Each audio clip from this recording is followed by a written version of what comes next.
Hello and welcome back to Cricket Fables. We are here together, the husband and wife Jodi, discussing day one of the fourth and final test between India and England.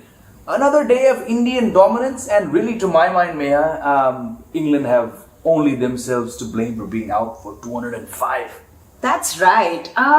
They were talking about demons in the pitch in the last match. This time there are no demons. It's as harmless as a dove. Demons in the mind, as we said. Yep. But clearly the way England's openers got out, you realize that this is sort of the culmination of what has happened throughout the series, right, Jamie? It seemed like they were playing in their mind, and that's where it went wrong in the way they were approaching their game. But India have got everything right. Once again, England, from the selection to getting out for 205. And I know this is the first time they've got to 200 in the last 5 innings, and yet that is below par on this pitch. It is going to be a difficult way forward for England. It looks a 350 type pitch, and really a great toss won by Joe Root, absolutely squandered by the batsman. And I just keep replaying in my head the wickets of Dom Sibley. First of all, again, Akshar Patel's first over. Akshar Patel has bowled really well, more accurate than anything else. He's had two very helpful pitches on which he's made his test debut, and then his second match. This was not such a helpful wicket. I think it's a fairly even wicket, which is why the way that he came on and literally just landed the ball, and what second or third ball, Dom simply leaves a gap this big and gets bowled. And then Zach Crawley again, looked pretty good for those only 9 runs. 9 runs. But then the shot he played, what was he thinking? And Mohammad Siraj didn't even have to move a foot to just take that ball. And and then later on we saw Dan Lawrence looked really good for 46 again, coming back into the 11.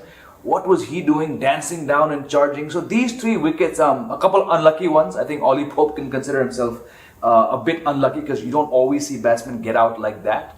But overall, I also feel like once again you saw the stark difference in the two sides in terms of the skill set and how they play in these conditions. Because I mean, just look at the way Indians are batting right now on this pitch, and it is a flat pitch.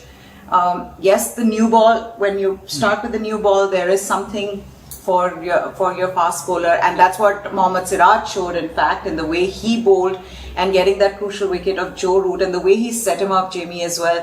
Just bowling short to him in the beginning, and then a slightly fuller ball that swung in, and Joe Root just was caught in the crease. A toss which they really squandered. And just going back to those dismissals, I mean, look, Akshar Patel has had a fantastic series. This track was not as assisting as the previous 2, but he just hit the same line, and he was very accurate.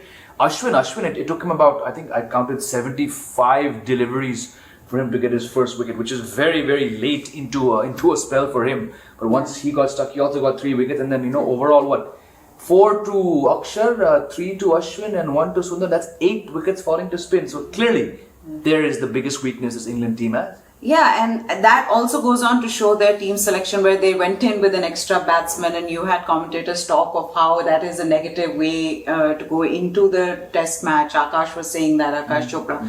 So you go in with an extra batsman, and here you are with just Jimmy Anderson as your frontline seamer. And you have a long road ahead, because Indian batting looks good to go on to score a big total unless something big happens. I agree, and the fact that you have to discard, in a sense, James Anderson taking Shubman Gill out for a duck, because you know that, yes, Anderson bowled 5 overs in a row without giving a run. Yeah. But that's not going to be replicated on the second morning when the batsmen are also a bit, refreshed. And very surprised to see Rohit Sharma's strike rate in the late 20s. Normally he gets a bit of a brisker start, but clearly he had a plan, and perhaps he heard what Virat Kohli said about in the press conference about take 45 minutes to get yourself set.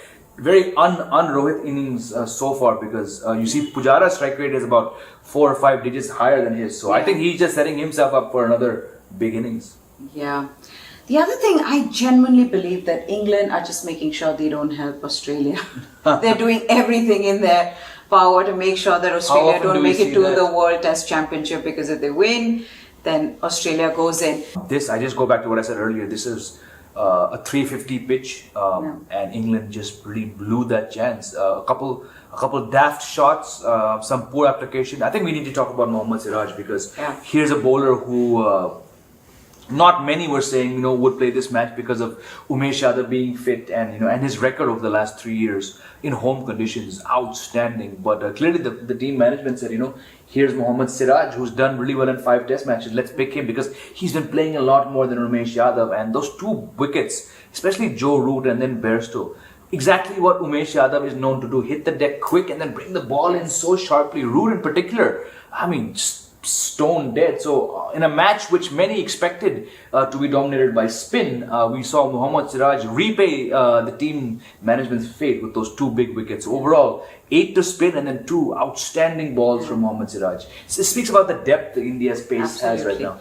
I also like the fact that this pitch is not what it was in the last test match. It's that in itself is a statement of sorts from India that look, you had a problem with that pitch. Here is this pitch. You've got to bat first, and yet you have, you've gotten yourselves out for 205. So now all the foreign commentators, Michael Vaughan and I don't know, whoever else can see this and say, okay, English batsmen are just inept in playing in these conditions. That's just as simple as it is. And it's a fair point because they don't get to play on pitches like this.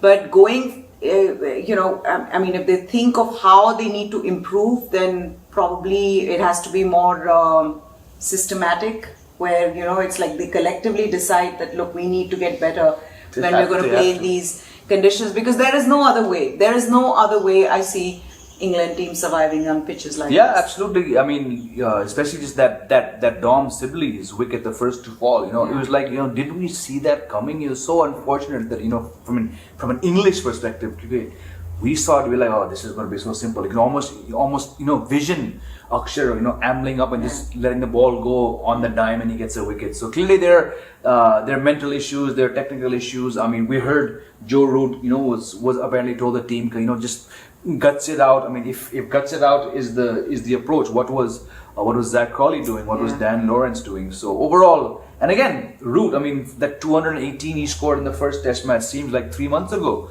The runs dry up from him, the runs dry up from pretty much everyone. Chalo, Ben Stokes got a very, very good 55, but then just one moment of concentration lapse from him to Sundar, and then he was gone. So overall, when you score 205 on a track like this, you're already playing catch up, and I just think tomorrow morning we'll see Rohit Sharma convert this very watchful start from him into something big. Overall, so it sort of underlines the predictions that most people had going into this series, that 3-1 was something which was rather commonly used. We also heard 2-2, but it'll take something outstanding from England to make it 2-2. And as of now, all signs are that India are going to meet New Zealand in that World Test Championship final at Lord's this summer. So that's us wrapping up day 1 of the 4th test. Stick around with us on Cricket Fables. We'll be back with however many days more of this match there are with our analysis. And please subscribe. Goodbye for now. Goodbye.